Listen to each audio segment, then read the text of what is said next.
when he led college football in completion percentage and he threw almost 40 touchdowns for over 4,000 yards. How tall was he? Because they make it seem like he shrunk all of a sudden, RC. Oh, how lively was his arm? Because all I know is somebody did that. Somebody threw for over 4,000 yards, somebody threw for almost 40 touchdowns, and somebody led college football in completion percentage. Now, I'm trying to figure out, what I try to figure out all the time, Mel, is how a guy that hadn't played football in almost 5 months. Shannon Sharpe has publicly defended Shedeur Sanders and criticized those questioning him. Sanders has earned higher recognition and some fans are responding negatively. Although there's debate about whether he belongs on a second team list, Sharpe maintains that Sanders' career is clearly ascending. Reactions on social media are mixed. Some users are angry, others are surprised, and a few say they anticipated this result. The conversation remains active. When reports confirmed that Shedeur Sanders had been elevated from second team to near top tier status, Shannon Sharpe issued an emphatic response. He delivered a detailed rebuttal to critics, underscoring why Sanders deserved the promotion and directly challenging those who doubted the decision. I don't think that he was underprepared during these meetings. I don't believe any of these stories that he showed up arrogant and that he was bombing his interviews. I mean, you watch the film, he's on time, he's on point. You watch his interviews, he answers like a 10-year NFL veteran. Like, he's clearly dominating OTAs. It's every single day there's a new report of how well he's doing for the Browns in OTAs. And I mean, you can say what you want, it's just OTAs. Okay, if that's your new narrative, then he's doing exactly what he needs to be doing. He's on point, he's on time, he's getting the respect of his teammates, and he's making plays. So we're gonna see years down the line, something's gonna come out that I don't know what exactly it was, but something will come out. Critics have been waiting for an opportunity to dismiss Sanders. They labeled him overrated, accused him of benefiting from nepotism, and claimed his profile came only from his last name and polished image. Within their own echo chamber, they cited every game in which he fell short of huge passing numbers as validation of their doubts. Since Sanders has begun receiving formal recognition, criticism has escalated. A wave of self-appointed analysts is dissecting his throwing mechanics and team role, and many online commentators now argue that his promotion reflects deeper problems within the sport. Shannon Sharpe rejected each criticism directed at Shedeur Sanders. During the broadcast, he turned a routine segment into a detailed examination, acting as presenter, interrogator, and fact-checker. Sharpe walked viewers through game film, season statistics, and scouting reports to show why Sanders merited his recent promotion. Whenever a panelist claimed Sanders had not earned the role, Sharpe countered with completion percentages, efficiency ratings under pressure, and documented late-game drives that changed outcomes. He stressed that the backlash was driven less by on-field evidence and more by reluctance to revise earlier opinions. Sharpe argued that critics were upset not because Sanders lacked qualifications, but because his progress contradicted their initial narrative. By the end of the discussion, Sharpe had moved past simple defense and reframed Sanders as a clear example of performance-based advancement, demonstrating that early predictions can be wrong. Never heard of no Dylan Gabriel or Tyler Shock. What the hell is that? So how is Shedeur Sanders going behind them? I'll tell you how. Collusion. 4 different times they passed on him. How the hell does that happen? 4 rounds. It doesn't happen to a quarterback. We've never seen anything like this before.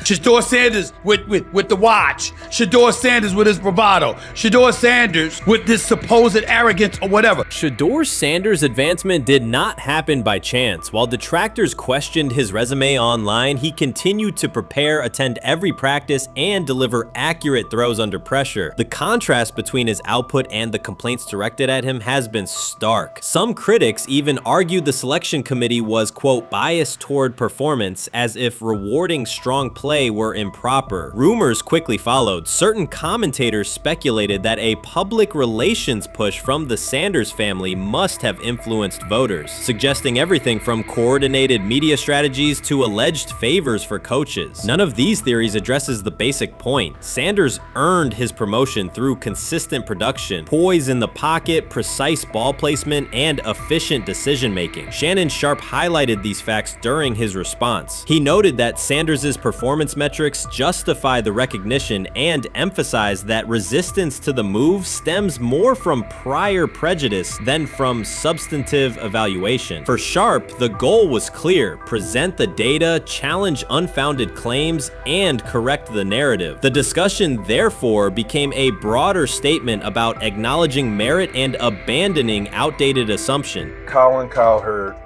defend college basketball coaches who have gotten a DUI, come to their defense and say they didn't need to be fired, that they deserve a second chance. But Shedeur Sanders drives 40 miles over the speed limit, gets a one-on-one ticket, and Colin Cowherd comes on his show today and says he's out on Shedeur Sanders. He's seen enough. He can't support him anymore. He can't be in the Shedeur Sanders camp. because of their speeding ticket. Shannon Sharpe addressed commentators who portray constant doubt as expertise. Those who discount strong performances with "we'll see" but declare bust after a single mistake. He noted their belief that progress only counts if an athlete visibly struggles. Sharpe's response was methodical rather than emotional. He presented evidence, cited statistics, and calmly refuted each claim. Following his remarks, several critics began revising or deleting earlier posts, recasting themselves as longtime supporters of Shedeur Sanders despite having questioned him for months. Sharpe insists on accountability, naming specific individuals and dates while requesting public acknowledgement of prior errors. He argues that analysts cannot spend months undermining a player's potential and then quietly adopt a supportive stance once the athlete succeeds. These are serious, big-time, top-of-the-line playmakers that they have. If you can go 45-42 in the fourth quarter because your quarterback set the school record with 510 yards passing. He was flawless. Shedeur is big time. I didn't know for sure, will it translate to the next level of competition? Yes, it might translate to the next level of competition as he can play. Critics who once claimed Shedeur Sanders was unprepared now hesitate to acknowledge their mistake. They resist retracting earlier comments and struggle to accept that an athlete can succeed without their approval. Sanders continues to share practice clips and game highlights without engaging the debate, while Shannon Sharpe documents every dismissive remark, ready to revisit them on national television. The disapproval did not slow Sanders. It underscored his progress and exposed the gap between perception and performance. As a result, the conversation has shifted. Analysts who doubted him now describe him as undervalued and publish detailed evaluations of his mechanics and game management, suggesting long-standing familiarity with his career. In a matter of weeks, critics have recast themselves as advocates, demonstrating how quickly opinion can change when consistent results leave little room for doubt. Shannon Sharpe signaled that his commentary is not over. He considers Sanders' advancement a positive outcome for every athlete who has been overlooked or criticized for having confidence. Sharpe stressed that analysts do not have the authority to determine who deserves recognition based on personal preference. The reaction to Sanders' promotion, he argued, revealed how quickly opinions can shift once results are undeniable. Sharpe pointed out that many vocal critics became quiet when confronted with objective performance data. This exchange, Sharpe insisted, reached beyond defending a single quarterback. It challenged the practice of dismissing achievements that do not fit familiar narratives. He reminded viewers that success does not require external approval and that consistent talent will surface despite online commentary intended to minimize it. While critics reconsider their positions, Sharpe remains steady, assigning credit to the athlete and allowing the scoreboard to confirm the argument. In his view, the statistics speak clearly enough. Sharpe also emphasized that the intensity of the backlash must be placed in context. College football is a volatile environment where unexpected outcomes are common. Therefore, declaring failure based on incomplete evidence only weakens the credibility of sports analysis. The discussion underscored the need for measured evaluation rather than reactive judgment. Dak Jackson and him and everybody else that we talked to have said that Shedeur looks good. He looks really good. Yes. He looks better. And we got Zach that say Dylan Gabriel ain't even an NFL quarterback. It's true. So how is it that this man can't get a rep with the ones, but that non-NFL quarterback can? We all what agree with sense that. does that make? Some observers now claim that recognizing Shedeur Sanders' strong performance undermines football's traditional standards, even though they previously argued he received coverage only because of his father. Faced with Sanders' current statistics, those critics are searching for explanations that fit their earlier narrative. The data have always been clear. Their earlier objections ignored that fact. Shannon Sharpe is openly highlighting this reversal, comparing past negative remarks with Sanders' recent 400-yard games to demonstrate the gap between criticism and evidence. Sharpe did not force these commentators to backtrack. He simply displayed their earlier claims alongside Sanders' results, allowing the contrast to speak for itself. You can't fire the owner because he can't fire himself. Someone's head's going to roll, unfortunately, in this situation, and it's probably Stefanski and Barry. I saw on The Athletic. I don't think that's fair, by the way. Stefanski, that part. I agree. I was saying the other day on my podcast that Barry should be fired, and I said I wouldn't fire Stefanski, but a couple of people made the point of saying, well, if you fire the GM, you got to give him a chance to hire his own coach, which is fair. That's true. So I would fire Barry. I would hire a new GM. If that GM thinks Kevin Stefanski's a good coach, wants to stick with him. The situation in Cleveland has escalated with the NFL. Sources indicate GM Andrew Barry is prepared to move on from head coach Kevin Stefanski if he refuses to elevate Shedeur Sanders. The Browns are weighing a major quarterback change. Leadership appears to be aligning behind Sanders and pushing for immediate action. This is a high-stakes decision about control and the team's direction. I think it's unfair for me to comment in I guess, maybe on behalf of the industry. All I can say is this, the time that we spent with Shedeur, and what he's done throughout his college career is impressive. He's an impressive young man. He's a really good quarterback. Sometimes fit comes into play, and I'd also say this. There are 4 more rounds of the draft, and then maybe lastly, it's less about where you get picked and what you do after you get picked. That's really the most important thing. Getting to know him over the course of the spring, he has a ton of resolve. Andrew Berry appears to be at a breaking point. Pressure from fans and within the organization to play Shedeur Sanders is intensifying. Berry is pushing for a move towards Sanders, while head coach Kevin Stefanski remains cautious about altering the depth chart. The divide is clear. One side wants acceleration, the other a measured rollout. The organization is under heavy scrutiny, and the focus has shifted to when, not if, Sanders sees the field. Has the 4th highest odds of any head coach this season to be fired. He's clearly on the hot seat. It's been a discussion for really a couple years now, dating back to last season's 3-win season. And he's always had kind of hot and cold seasons. And now the sports books are saying he's 4th on the list. Number 1 is Mike McDaniel of the Miami Dolphins, Brian Dable of the Giants at 2, Shane Steichen at 3, and there is Kevin Stefanski plus 650 to be fired. This has moved beyond tension to outright stubbornness. Rather than elevating Shedeur Sanders, the staff has chosen Dillon Gabriel. The current depth chart looks less like a forward plan and more like resistance to change. Fans have been clear about who they expect to see, yet the organization keeps delaying. Every week without a real evaluation of Sanders slows development and blurs accountability. Cleveland is choosing a conservative approach when a decisive decision is needed, sending a message of uncertainty to both the locker room and the city. Now being the 3rd string quarterback for the Cleveland Browns, was that so much was made out of unbelievable. He actually made the team as the 3rd string quarterback. Like that was a big deal. Like that was somewhat of a surprise to a lot of people. He should have been the 1st pick in the draft. Kevin Stefanski appears to be doubling down to validate his approach. Despite sustained demand from Browns fans to see Shedeur Sanders reflected in chants, merchandise, and constant discussion, he continues to keep Dillon Gabriel in front on the depth chart. The decision functions as an assertion of control rather than a response to momentum. Even with clear signals from the fan base, Stefanski is staying with Gabriel and delaying a full evaluation of Sanders. It is a deliberate choice to maintain his plan and pacing, not to accelerate change. Cleveland is prioritizing continuity over recalibration, keeping any transition to Sanders on hold. But yeah, the Browns are in a tough spot. They have wasted. You traded a ton of high draft capital to get Deshaun Watson. You've gotten nothing out of Deshaun Watson and missed an opportunity. Who knows who they would have drafted? Now, maybe they would have screwed up those picks and the Browns would still be in bad shape.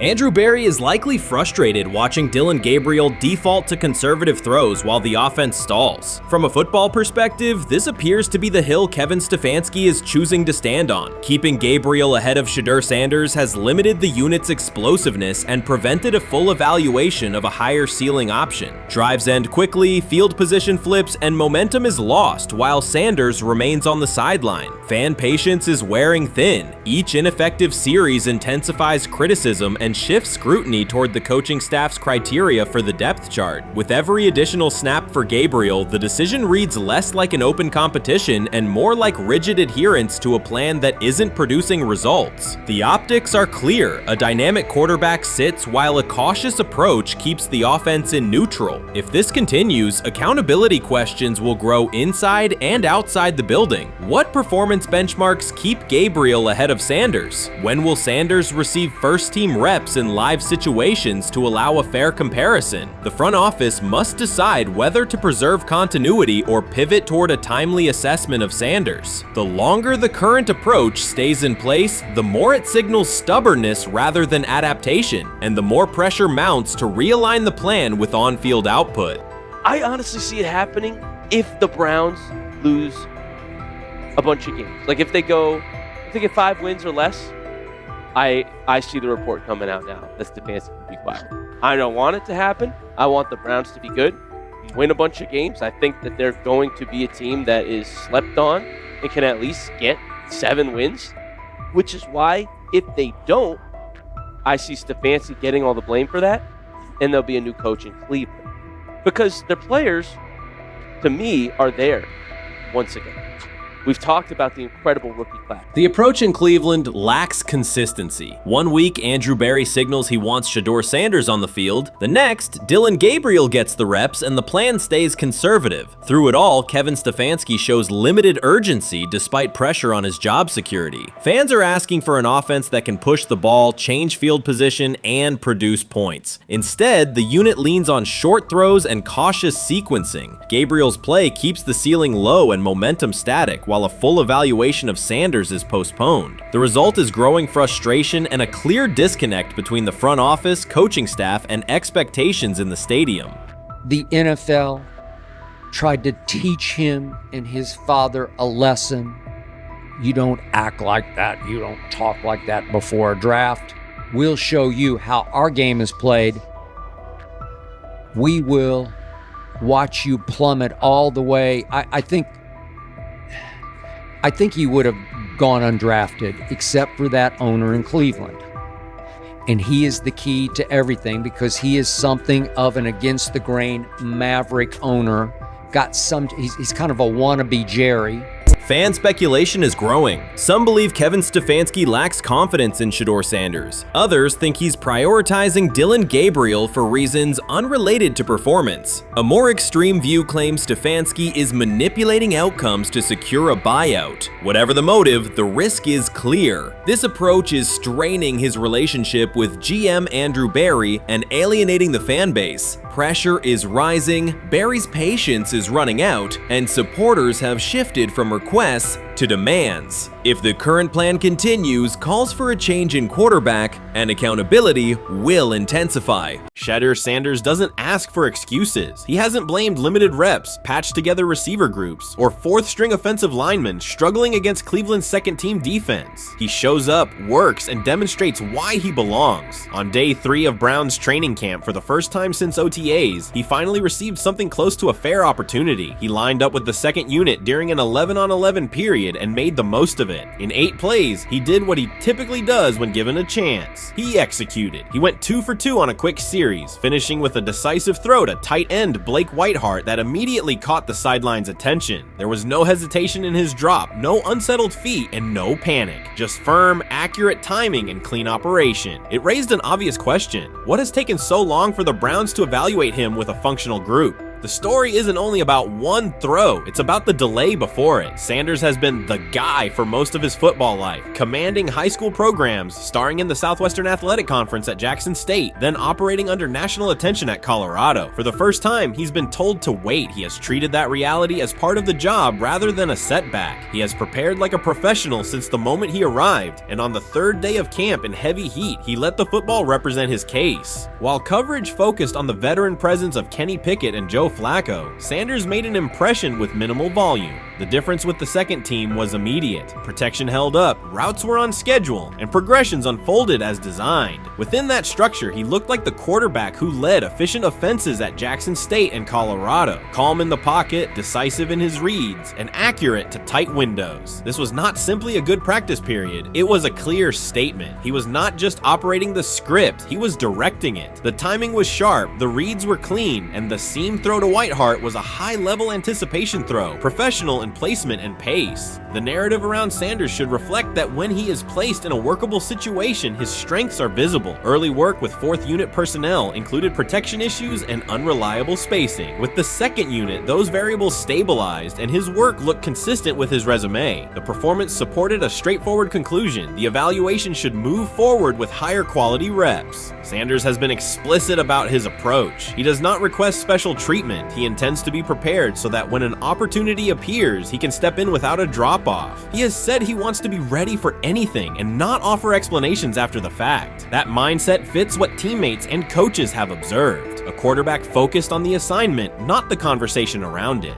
The conditions were demanding: relentless sun, heavy humidity, and a practice tempo that stressed decision-making. Many players fatigued as the session wore on. Sanders did not show signs of rushing reads or forcing the ball. He managed the pocket, reset his base when necessary, and continued to deliver on time. The path he has taken, HBCU starter in the SWAC, then Power 5 starter under constant attention, has prepared him for compressed evaluation windows. He has been under scrutiny for years. The heat did not change his process. He moved defenders with his eyes, anticipated breaks, and stepped into throws with balance. The crowd was not chanting his name, and there were no ovations. That was irrelevant to the task. He is focused on the locker room and the staff, and he is building credibility the same way he did at previous stops, by being reliable when the ball is snapped. Quarterbacks coach Bill Musgrave has emphasized ignoring external noise and keeping attention on install, footwork, and timing. Sanders is familiar with the dynamic. He has been followed by cameras and commentary since his early teens. He has experience living with attention and still adhering to routine. Under heat, with a narrow set of snaps and multiple decision points, he stayed composed and effective.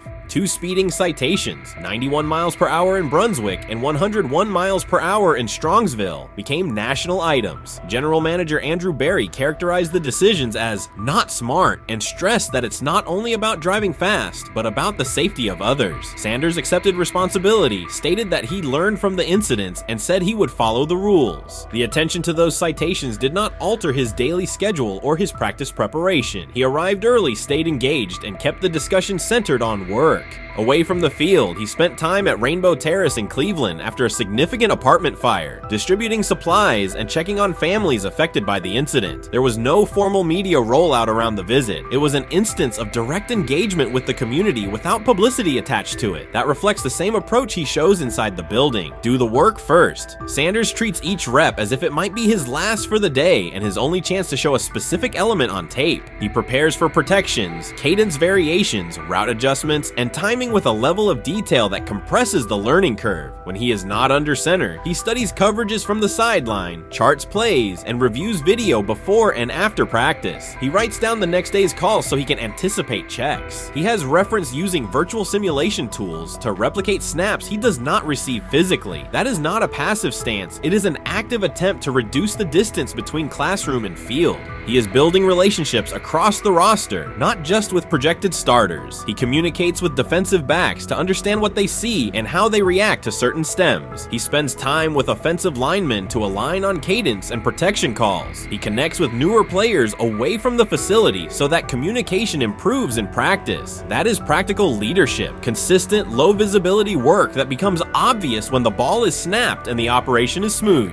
3 days into camp, a central question remains. Why hasn't he taken a first-team rep? Flacco has seen work. Pickett has seen work. Dillon Gabriel has been cycled in. Sanders has remained behind all 3 on the depth chart while producing efficient periods when provided stable support. Head coach Kevin Stefanski has not publicly detailed the plan for distributing first-team snaps among the quarterbacks. When asked, Sanders answered that it is not his place to comment on rotation decisions. That response aligns with his day-to-day conduct, respectful, professional, and centered on the next assignment. The staff is managing a room with a Super Bowl MVP, a former first-round pick, multiple rookies, and a new set of combinations on the offensive line. That creates a set of decisions about exposure, pacing, and evaluation windows. Within that context, Sanders has presented a clear case for additional evaluation. He has shown he can execute the offense as designed when the variables are standard. Musgrave has a long-standing connection with the Sanders family through his time as a teammate of Deion Sanders in San Francisco. That familiarity supports direct communication. It does not guarantee anything about the depth chart, but it does help streamline teaching, feedback, and expectation setting. Inside the defensive back room, veterans such as Denzel Ward have provided perspective on timing, leverage, and eye discipline that Sanders has incorporated into his preparation.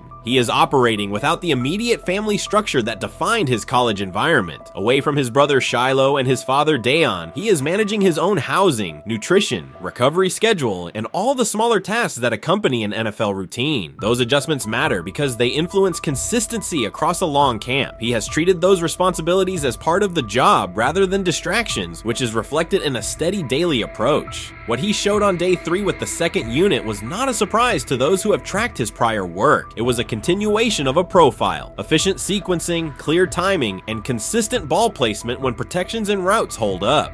The 8-play period was short, but it was enough to reinforce the point. He doesn't need a large sample to demonstrate baseline operation. He needs a fair sample to test ceiling and adaptability. There is also the matter of perception. Public attention concentrated on the speeding tickets and the general manager's response. Less attention fell on the preparation, the efficient period with the second team, or the community engagement at Rainbow Terrace. That imbalance is common in training camp narratives. Sanders has handled it by keeping his answers simple and his focus on football. He has not tried to redirect the conversation. He has done his work and waited for additional reps. The objective next step is straightforward. Expand the evaluation with higher unit personnel and standard opponents. That does not require a complete reshuffling of the depth chart. It requires allocating a defined sequence of first-team snaps so that timing with starting receivers and protections with starting linemen can be measured on tape. The staff can then compare operation speed, accuracy under pressure, red zone decision-making, and 2-minute mechanics against the other quarterbacks. That is the most direct way to clarify the competition. None of this dismisses the experience or track records of the veterans in the room. It emphasizes that the purpose of camp is to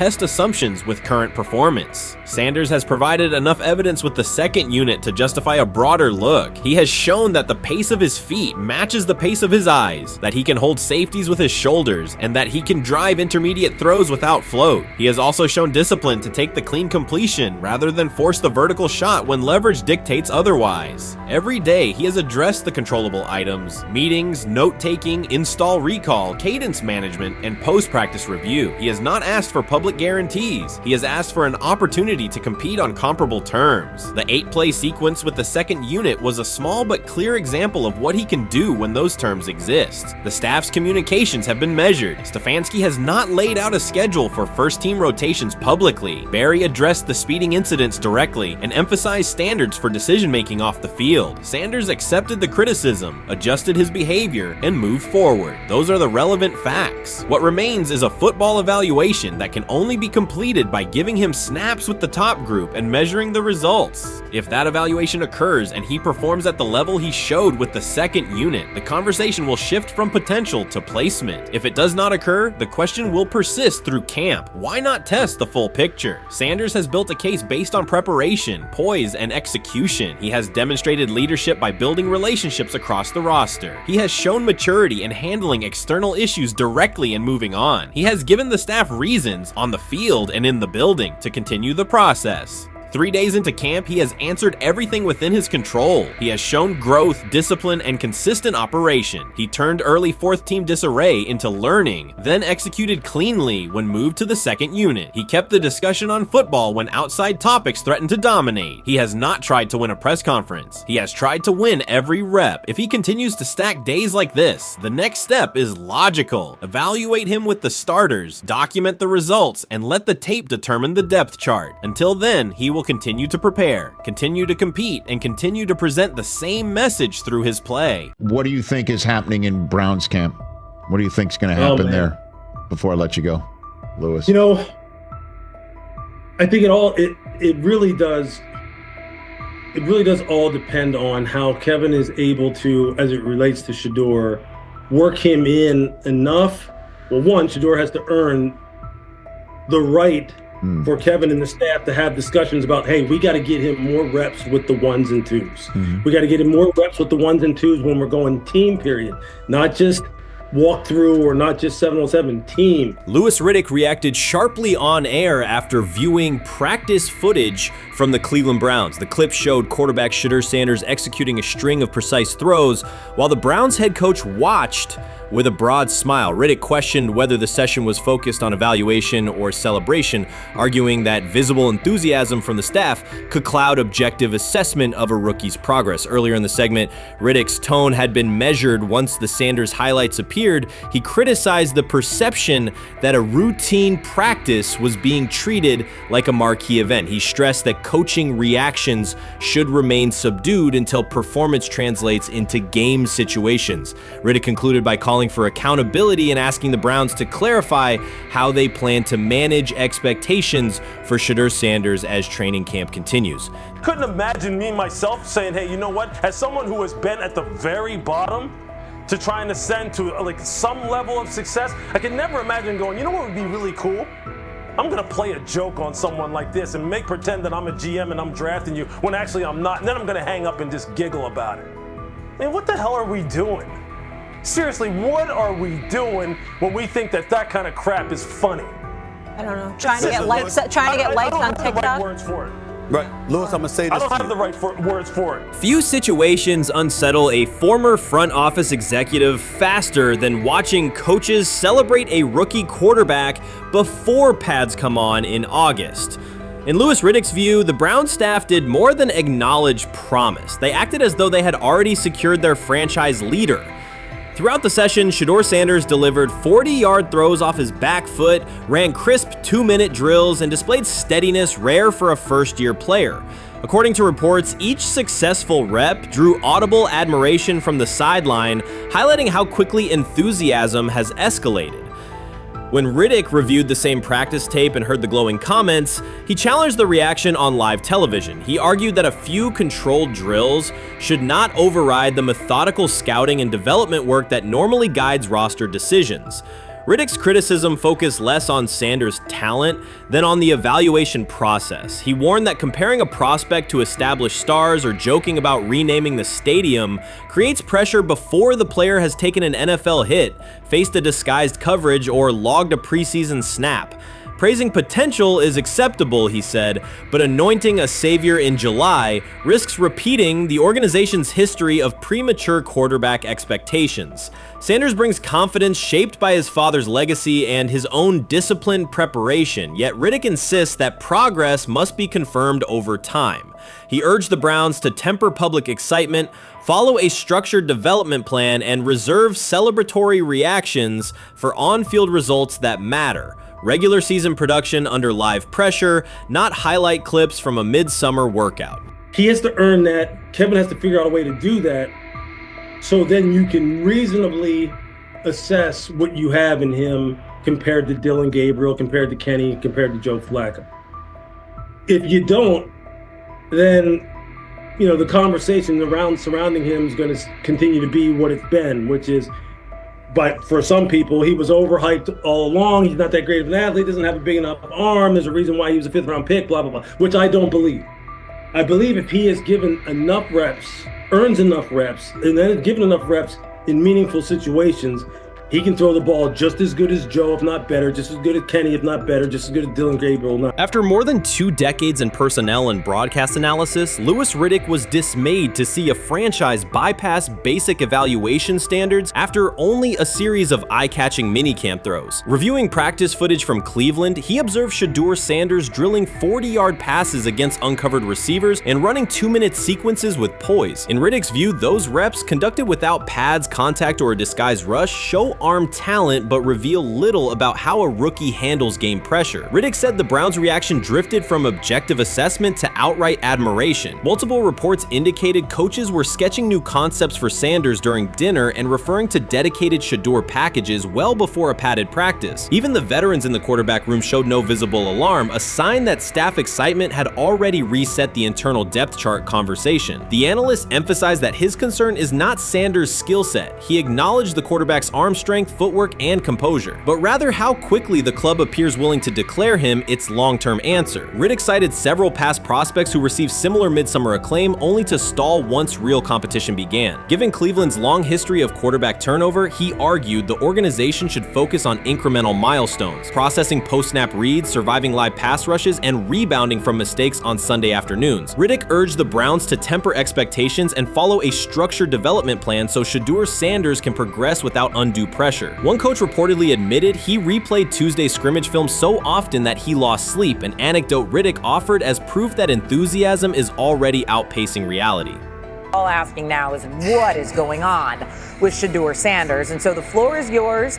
Maybe you can make sense of this free fall with what was at one point the top-rated quarterback in this draft class. Yeah, see, I think at this point in time, this really isn't a football discussion any longer. This is a personal discussion. This is about it's a fit discussion. It's whether or not teams are just comfortable with everything that comes along with Shedeur in terms of who he is as a person, all the people that are surrounding him in terms of his inner circle, and whether or not teams deem that to be something that they're comfortable with. Right or wrong, that's the only thing conclusion you can really come to at this point. Louis Riddick voiced an escalating concern during the segment. Having witnessed numerous quarterback setbacks in his career, he worries another may be forming. Not because Shedeur Sanders lacks talent, but because the praise around him is growing without restraint. Sanders has simply attended practice, delivered accurate passes, led the huddle, and shown the composure expected of an NFL player. Riddick fears the Browns' reaction, treating routine drills as proof of long-term success, risks setting premature expectations. He cautioned that the organization seems ready to celebrate a franchise savior before Sanders has taken a competitive snap, noting that such early adulation has derailed promising prospects in the past and could impede Sanders' measured development.